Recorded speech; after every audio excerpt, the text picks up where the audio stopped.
Assalamualaikum warahmatullahi wabarakatuh. Sahabat sehat, selamat bertemu lagi dengan Rumah Akreditasi. Rumah Akreditasi adalah rumah tempat kita belajar, bertanya, dan berdiskusi masalah akreditasi.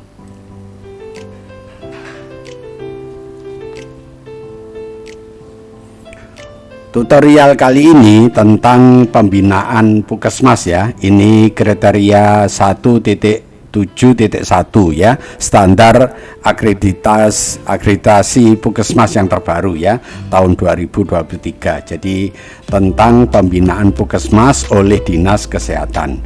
Tutorial ini akan dipandu oleh Dr. Yanto, surveyor FKTP.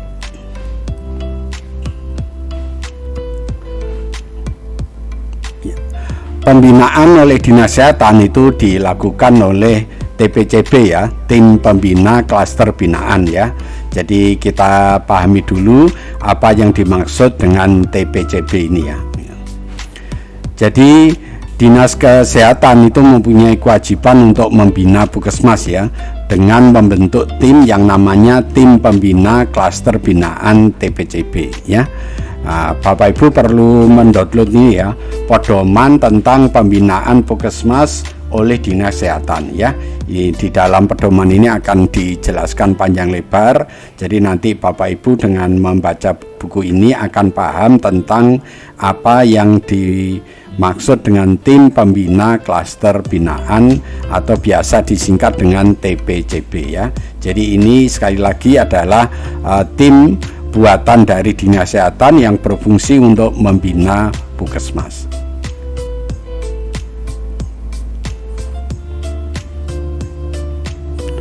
Baik, kita pahami dulu tentang maksud dan tujuan dari pembinaan Puskesmas itu ya. Jadi yang pertama ya, Puskesmas itu melakukan perbaikan tata kelola institusi dan tata kelola pelayanan. Jadi tim TPCB itu membantu Puskesmas ya, melakukan perbaikan tata kelola institusi dan tata kelola pelayanan ya. Dalam hal ini itu termasuk ya perencanaan P1, penggerakan dan pelaksanaan P2, pengawasan, pengendalian dan penilaian P3. Jadi ini adalah manajemen Puskesmas. Jadi tim TPCB itu mempunyai kewajiban untuk membantu Puskesmas itu menjalankan manajemen Puskesmas ya. Ini tujuan yang pertama dari pembinaan. Kemudian Puskesmas ya juga dibantu dalam memenuhi sumber daya ya. Puskesmas ya kewenangannya terbatas, sehingga kalau sumber dayanya tidak dibantu oleh Dinas Kesehatan maka akan kesulitan ya, seperti menambah tenaga ya, menambah alat-alat yang mahal seperti genset ya, kemudian IPAL, itu semuanya perlu dibantu oleh Dinas Kesehatan. Soalnya kalau tidak dibantu nanti Puskesmas akan kesulitan ya. Jadi ini salah satu tujuan dari pembinaan Puskesmas ya.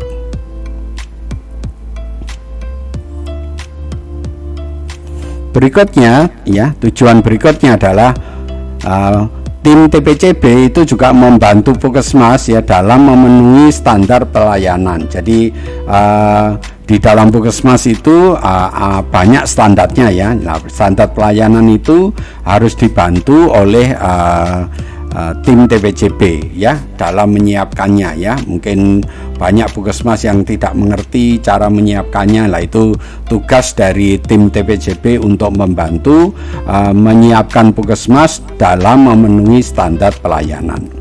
Kemudian yang keempat ya, tujuannya adalah tim TPCB itu membantu Puskesmas dalam memenuhi target indikator kinerja dan indikator mutu. Jadi di dalam Puskesmas itu ada mempunyai indikator kinerja dan indikator mutu yang harus dipenuhi ya.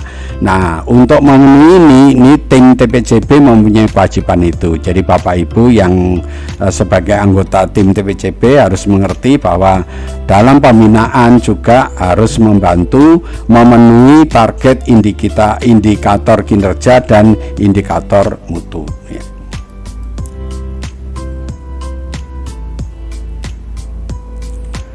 Berikutnya ya, yang kelima, tim TPCB juga membantu Puskesmas dalam melakukan perbaikan mutu ya pelayanan kesehatan yang secara berkesinambungan. Jadi sekali lagi tim TPCB itu membantu Puskesmas untuk melakukan perbaikan mutu yang berkesinambungan, dan ini sebagai perwujudan dari budaya mutu di Puskesmas. Kemudian yang keenam, ini yang lebih penting adalah tim TPCB itu mempunyai kewajiban ya membantu Puskesmas menyiapkan ya survei akreditasi. Jadi setiap 5 tahun nanti Puskesmas itu akan dilakukan akreditasi. Jadi tim TPCB itu harus mendampingi Puskesmas sehingga pada waktunya siap untuk dilakukan survei akreditasi.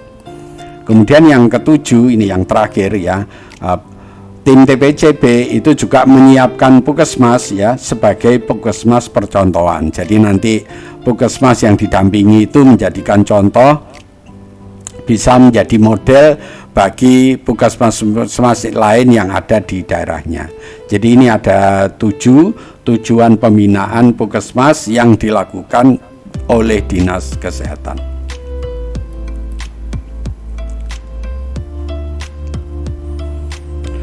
Baik, sekarang kita pelajari tentang standarnya ya. Jadi standarnya itu standar 1.7 ya. Ini standar yang terbaru ya. Standar akreditasi Puskesmas yang terbaru tahun 2023, yaitu standar 17 yang bunyinya pembinaan Puskesmas oleh Dinas Kesehatan Daerah, Kabupaten, dan Kota. Artinya Puskesmas itu harus mendapatkan pembinaan dari Dinas Kesehatan ya. Itu adalah bunyi dari standar 1.7 ya. Jadi lengkapnya Puskesmas harus mendapatkan pembinaan dan pengawasan dari Dinas Kesehatan ya. Pembinaan itu mulai dari tahap perencanaan, pelaksanaan, sampai evaluasi ya. Jadi pembinaannya itu lengkap ya, dimulai dari perencanaan, pelaksanaan, sampai evaluasinya ya. Jadi sekali lagi dalam memberikan pembinaan ini, tim TPCB-nya itu memberi pembinaannya lengkap ya. Kemudian Dinas Kesehatan Daerah ya juga berperan dalam upaya perbaikan kinerja termasuk perbaikan mutu. Jadi ini tadi sudah kita sampaikan bahwa tim TPCB itu di dalam pembinaan juga harus berperan untuk membantu Puskesmas memperbaiki kinerjanya, juga memperbaiki mutunya ya. Ini adalah standar 1.7.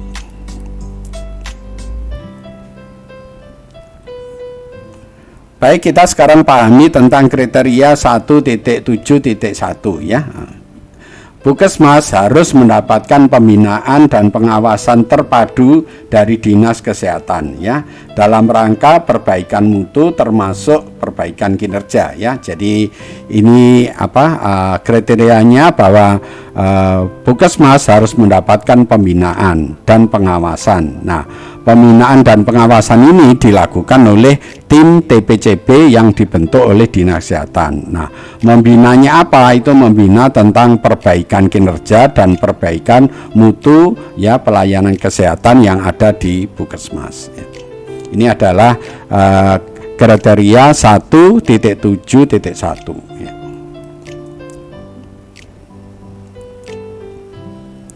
Baik, kita pahami sekarang pokok pikirannya ya.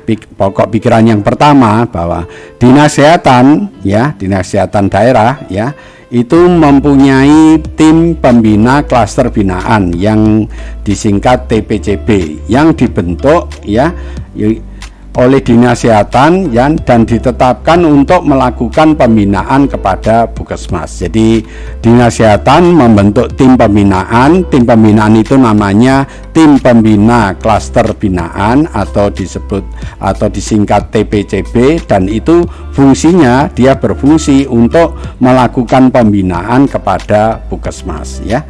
Jadi sekali lagi tim TPCB itu fungsinya melakukan pembinaan kepada Puskesmas.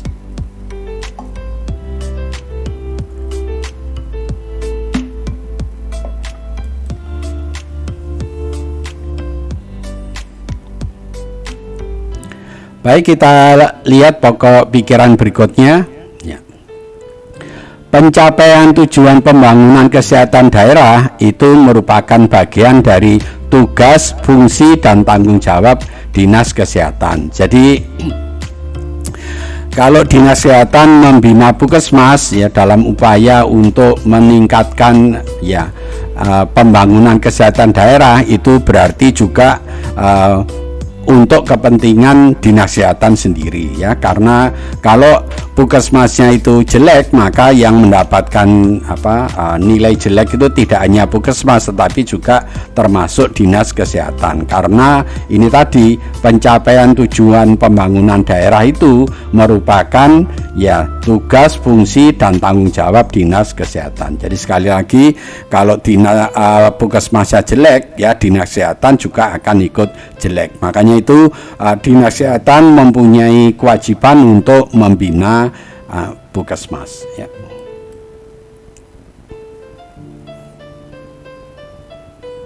Kita lihat pokok pikiran berikutnya ya. Dalam rangka menjalankan tugas, fungsi, tanggung jawab, Dinas Kesehatan melakukan bimbingan teknis, melakukan supervisi, melakukan pemantauan, melakukan evaluasi, melakukan pelaporan, serta peningkatan mutu ya pelayanan kesehatan dengan metode yang bisa PDSA atau metode yang lainnya. Nah, kami menyarankan metode yang paling mudah adalah PDSA atau PDCA ya.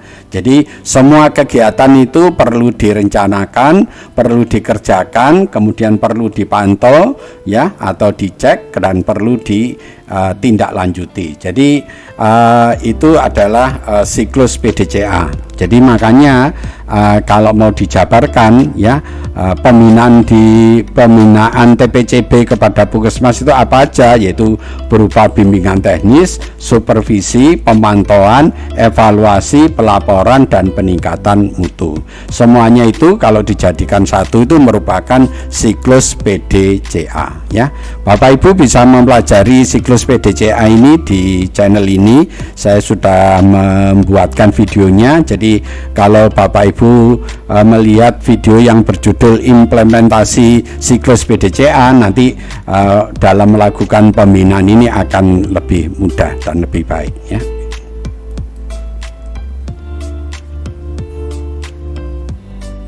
Baik, kita lihat pokok pikiran berikutnya ya. Pembinaan yang dilakukan oleh Dinas Kesehatan ya, oleh TPCB ya, dalam hal penyelenggaraan Puskesmas mulai dari perencanaan, pelaksanaan, sampai evaluasi kinerja. Jadi ini mengulang yang PDCA tadi ya. Jadi pembinaan itu dimulai dari perencanaan, pelaksanaan kegiatan, sampai ke evaluasinya. Jadi P1, P2, dan P3. Jadi lengkap ya. Ini tentang manajemen Puskesmas ya.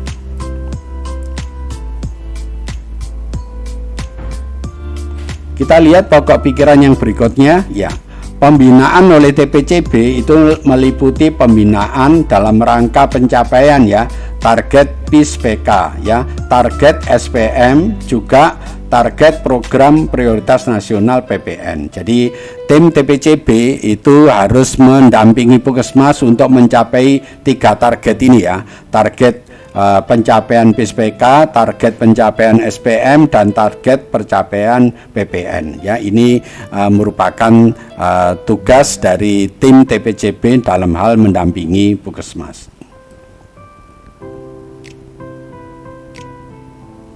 Ya, kita lihat pokok pikiran berikutnya ya. Dalam melaksanakan tugasnya, TPCB mengacu pada pedoman ya, termasuk pendampingan penyusunan PPS ya, pemantauan ya, pengukuran dan pelaporan IMN, dan pemantauan pelaporan IKP. Jadi ini tugas yang lain dari TPCB adalah memberikan pendampingan untuk menyusun PPS ya. Bapak Ibu yang melakukan reakreditasi harus menyusun PPS ini ya. Perencanaan perbaikan strategis ini merupakan perencanaan atau perbaikan terhadap rekomendasi surveyor pada survei yang lalu. Jadi kalau mau maju reakreditasi, PPS ini harus dibuat. Nah, ini tim TPCB itu mempunyai kewajiban untuk mendampingi Puskesmas untuk membuat ini ya, PPS ini. Di samping itu juga memantau tentang pelaporan IMN dan memantau tentang pelaporan IKP ya. Jadi makanya Bapak Ibu ini yang menjadi tim TPCB ya, tugasnya lumayan banyak ya. Nah, untuk bisa melakukan pemantauan atau monitoring yang baik, Bapak Ibu silakan menonton di video ini, video yang berjudul perbedaan monitoring dan evaluasi. Di situ akan dijelaskan panjang lebar sehingga Bapak Ibu nanti bisa menjalankan pemantauan ini dengan baik.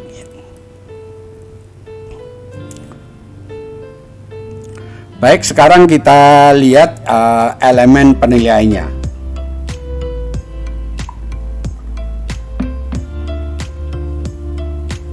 Kita buka dulu elemen yang pertama ya.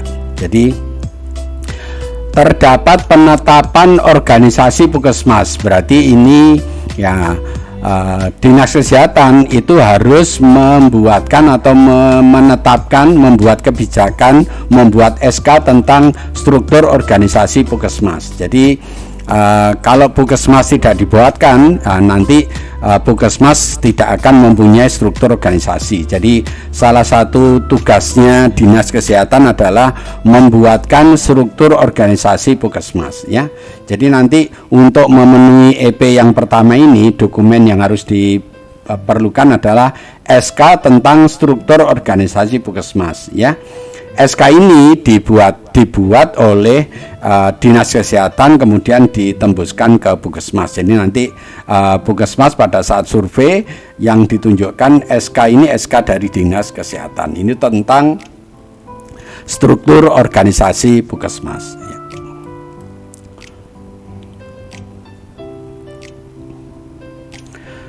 Mari kita lihat EP yang kedua ya. EP yang kedua yang B, Dinas Kesehatan Daerah itu menetapkan kebijakan dan jadwal pembinaan. Jadi dalam hal ini nanti Puskesmas akan ditanya mana jadwalnya pembinaan gitu ya. Nah, makanya Dinas Kesehatan mempunyai kewajiban untuk membuatkan SK dan jadwal pembinaan ya. Yang nanti sekali lagi juga ditembuskan ke Puskesmas, sehingga nanti Puskesmas kalau ditanya mana jadwalnya pembinaan dari Dinas Kesehatan, mereka bisa menunjukkan. Kalau tidak bisa menunjukkan, maka EP ini tidak mempunyai nilai yang lengkap ya nanti. Jadi nanti dokumen yang harus disiapkan adalah yang pertama adalah SK pembinaan TPCB ya. Dari Dinas Kesehatan untuk Puskesmas, ini jangan lupa ini ya.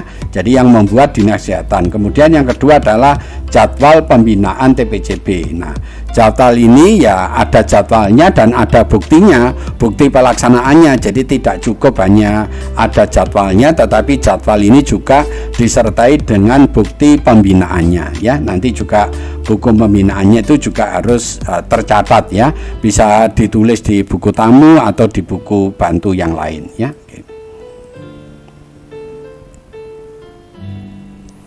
Baik, kita lihat elemen penilaian yang berikutnya ya, yang ketiga ya. Ada bukti bahwa Dinas Kesehatan ya melaksanakan pembinaan secara terpadu melalui TPCB ya, secara periodik. Nah, ini ada kata-kata secara periodik. Berarti kalau secara periodik itu lebih dari satu kali ya. Kalau hanya satu kali namanya tidak periodik. Jadi dalam hal ini ya nanti Puskesmas harus membuktikan bahwa tim TPCB itu telah membina di Puskesmas secara terpadu, secara periodik. Jadi harus dibuktikan. Berarti nanti dokumen apa yang harus dilengkapi untuk memenuhi EP ini, yang ketiga ini, yang ke-C adalah yang pertama adalah bukti pelaksanaan pembinaan TPCB. Jadi setiap tim TPCB datang ke Puskesmas harus dibuktikan, harus dicatat. Nah, mencatatnya bisa di buku tamu ya, bisa di di buku bantu ya. Saya ingatkan bahwa pencatatannya tidak cukup hanya namanya siapa terus datangnya kapan, tidak cukup itu, tapi bukti pembinaannya dari pada tanggal itu ya tim TPCB itu membina apa itu harus ditulis. Jadi misalnya membina tentang PPI, membina tentang apa itu mutu dan seterusnya. Jadi pembinaan apa yang diberikan itu harus ditulis di situ. Nah, itu dilakukan secara periodik. Artinya periodik itu ya lebih dari 1 kali ya.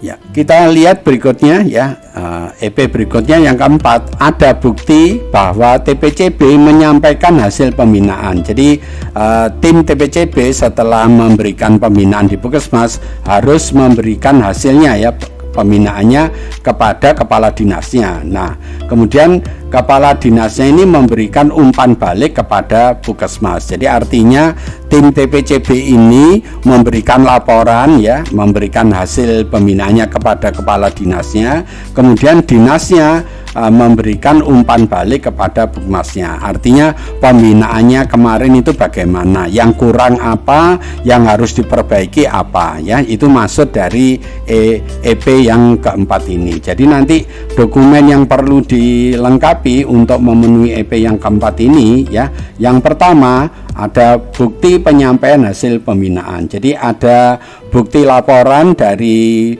tim TPCB kepada kepala dinasnya. Kemudian yang kedua ada bukti umpan balik dari dinas kesehatan ke Puskesmas. Jadi ini semuanya harus ditembuskan ke Puskesmas sehingga nanti Puskesmas mempunyai bukti ya bahwa tim TPCB itu telah melaksanakan kegiatan ini. Kalau ini tidak dilakukan oleh dinas kesehatan, maka Puskesmasnya juga ikut menjadi jelek karena Puskesmas tidak bisa membuktikan ini. Jadi EP ini yang dinilai Puskesmas, tetapi sebetulnya yang mengerjakan adalah dinas kesehatan. Jadi bukti-bukti ini yang mengerjakan dinas kesehatan kemudian ditembuskan ke Puskesmas, lah Puskesmas nanti yang menunjukkan kepada surveyornya.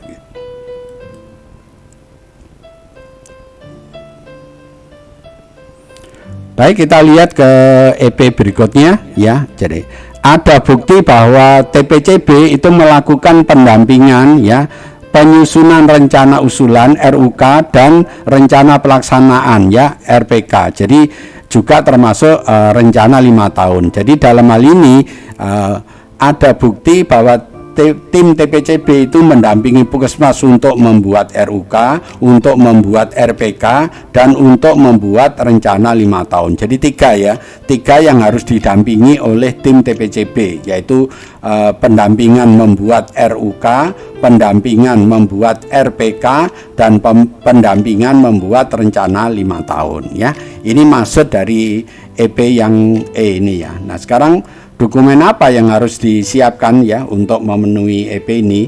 Jadi yang pertama ya, ada bukti pendampingan penyusunan RUK dan RPK ya. Kalau pendampingan itu dalam bentuk pertemuan, berarti nanti buktinya itu ada undangan, ada absensi, ada notulen, kemudian ada gambar. Ini kalau dibaca ya tulisannya uang ya. Jadi buktinya adalah uang, undangan, absensi, notulen, dan gambar. Kemudian yang kedua ada bukti pedoman penyusunan RUK dan RPK. Pedoman penyusunan ini dalam bentuk buku ya. Nanti kalau ditanya mana RUK-nya atau mana RPK-nya, itu yang ditunjukkan itu buku ya, dijilid ya. Itu berisi tentang rencana usulan kegiatan dan rencana pelaksanaan kegiatan. Nah, jadi 2 yang perlu dibuktikan di sini, penyusunannya lewat rapat ya. Nanti buktinya undangan, absensi, notulen, dan gambar, dan bukti terbentuknya RUK dan RPK. Ini dalam bentuk buku ya. Oke, yang dijilid ya.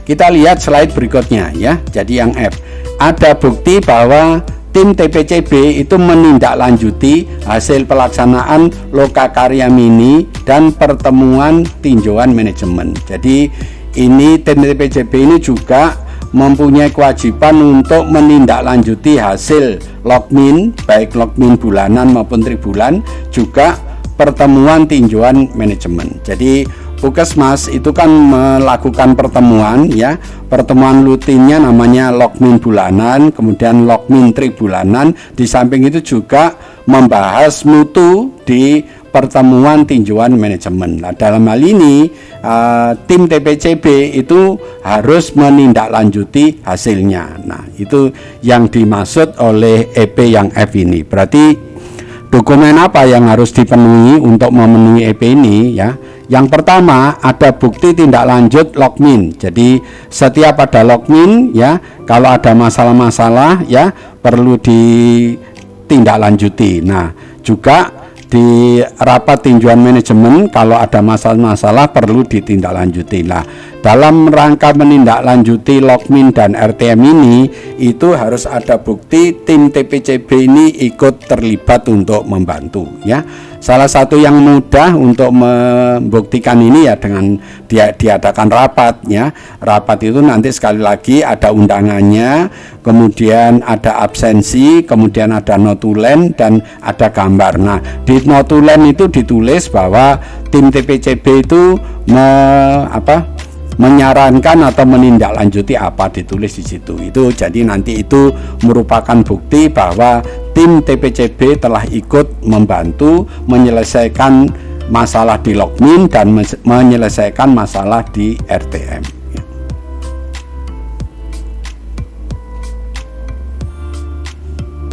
Baik, kita lihat elemen yang berikutnya ya.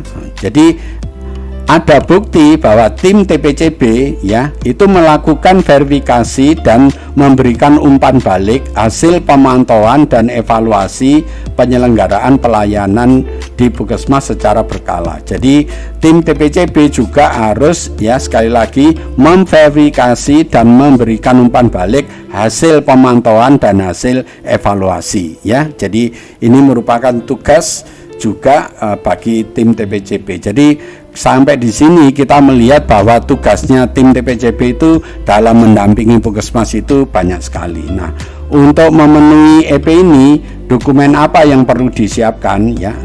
Yang pertama harus ada bukti tentang verifikasi. Jadi setiap pemantauan dan evaluasi yang dilakukan di Puskesmas itu harus diverifikasi. Artinya diverifikasi itu bahwa pemantauan dan evaluasi itu sudah dilakukan dengan benar atau enggak ya. Jadi harus ada verifikasinya. Nah, yang melakukan verifikasi ini tim TPCB. Jadi sekali lagi yang dimaksud melakukan verifikasi ini adalah melihat ya atau menilai pemantauan dan evaluasi yang dilakukan di Puskesmas itu benar atau tidak, dan kemudian setelah diverifikasi juga memberikan umpan balik terhadap monitoring dan evaluasi. Nah, ini makanya Bapak Ibu harus membuktikan ini ya. Banyak cara untuk membuktikan ini, bisa ditulis di buku bantu atau dilakukan pertemuan. Kalau dilakukan pertemuan nanti buktinya uang ya. Kalau mau lengkap ya dengan uang ya, dengan undangan ya, dengan absensi, notulen dan gambar. Tapi kalau tidak lengkap ya dengan ditulis di buku bantu. Di buku bantu nanti tim TPCB-nya tanda tangan. Di samping nanti kedatangannya dibuktikan di buku tamu ya. Ini untuk membuktikan bahwa tim TPCB telah datang di Puskesmas dan telah memberikan pembinaan ya. Jadi Bapak Ibu sekalian, baik tim TPCB-nya atau Puskesmasnya, sampai di sini mudah-mudahan Bapak Ibu sudah paham ya apa yang harus dilakukan kepada Puskesmas, dan nanti Puskesmas juga mengerti apa yang harusnya diterima dari Dinas Kesehatan melalui pembinaan tim TPCB.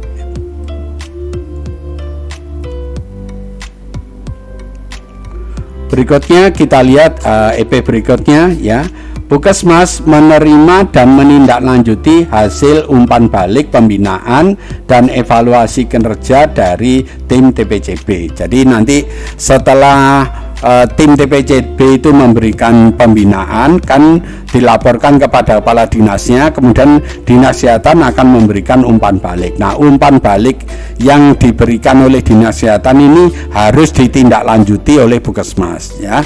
Misalnya kalau di dalam umpan balik itu ada saran-saran atau PR-PR yang harus dikerjakan, maka ya saran-saran dan PR-nya itu harus dikerjakan oleh Puskesmas. Itu yang dimaksud menindaklanjuti hasil umpan baliknya. Jadi untuk memenuhi EP ini nanti dokumen yang harus disiapkan adalah yang pertama ada bukti umpan balik dari dinas. Ini biasanya berupa surat ya. Jadi kalau berupa surat ya, suratnya ini harus ditunjukkan pada surveyor, ini membuktikan bahwa ada umpan balik dinas kesehatan. Kemudian ada bukti tindak lanjut dari umpan balik itu ya. Sekali lagi, di umpan balik ini nanti ada saran-saran ya, ada saran-saran dan ada PR-PR yang harus dikerjakan. Nah, mengerjakan saran dan mengejarkan PR-nya itu merupakan bukti tindak lanjut. Nah, bukti tindak lanjutnya ini harus ditulis oleh Puskesmas ya. Jadi kalau tindak lanjutnya nanti berupa kunjungan rumah ya, berarti harus ditulis di buku kegiatannya. Kalau sarannya itu misalnya harus membuat tim, berarti harus terbentuk tim, harus ada SK-nya dan seterusnya. Nah, itu yang dimaksud menindaklanjuti. Jadi dengan demikian nanti Puskesmas sudah bisa menjalankan apa yang dimaksud menindaklanjuti dari umpan balik ini. Terima kasih telah menonton video ini. Jika video ini Bapak Ibu anggap baik, jangan lupa beri kami like ya. Dan Bapak Ibu jangan lupa untuk subscribe ya, karena kalau kami akan upload video yang baru, Bapak Ibu tidak ketinggalan. Jadi jangan lupa untuk subscribe ya. Dan kalau ada sesuatu yang kurang jelas, tolong ditulis di komen. Juga kalau Bapak Ibu ingin dibuatkan materi video yang sesuai yang diharapkan, juga tolong menulis di komen ya. Cuma harus sabar antri ya. Dan yang terakhir, tolong kami dibantu share ya video ini kepada saudara kita yang lain, agar saudara kita yang lain itu bisa ikut menikmati manfaat dari video ini ya. Lebih kurangnya saya mohon maaf, dan mari kita akhiri tutorial kali ini dengan membaca hamdalah. Alhamdulillahirabbil alamin. Wassalamualaikum warahmatullahi wabarakatuh.